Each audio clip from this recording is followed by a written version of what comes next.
Perfect. Yeah, I don't always like to demonstrate it because,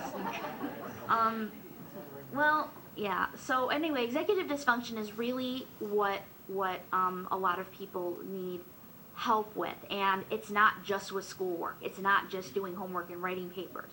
So maybe sometimes the grades aren't as good because maybe keep leaving my book at school or at home, or maybe I forgot to put that assignment in my backpack at that time, or maybe I put it in a pile of papers and then I forgot what I did with it 5 minutes later or the next day. I mean, I have all those issues. And yeah, a lot of times that overlaps with ADD, and a lot of people who have executive dysfunction get diagnosed with ADD or ADHD. But it really, and maybe that's a lot of what's behind some of ADHD, but it is an issue, and it's something that's rarely discussed, and it's not in any of the books, but it's something that it's really where you start to see some of the problems where people are struggling and they don't know why they're struggling because they don't understand why they can't do something.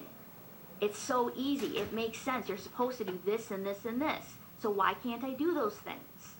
And it's a very complicated thing, and it's things that people don't understand. I've been said before, kind of, you're so normal. How can I do things like speak, start a support group network? Yesterday I went to Springfield with some other people from Northeastern to lobby for education funding for the school, with all those 15,000 other people that were down there, and they were marching and doing all that stuff. Was that very overloading? Absolutely it was. I needed to have people with me. I didn't want to be left by myself because I was afraid I would get lost. But I got through it. And I chose to do that. It wasn't something I was forced, and it wasn't something I was told, you can't do that because you have Asperger's. Because I really don't, because it's not fair if anybody's really told that.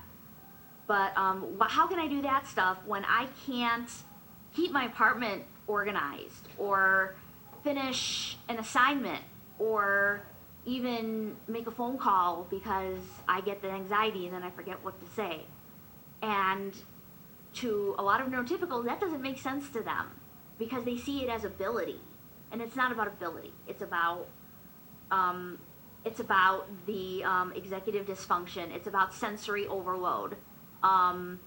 When things happen, like that noise out there and people's phones go off and different things, I can't concentrate. That is why when I was at Northeastern, I needed to make sure I hooked up with the Accessibility Center, and I had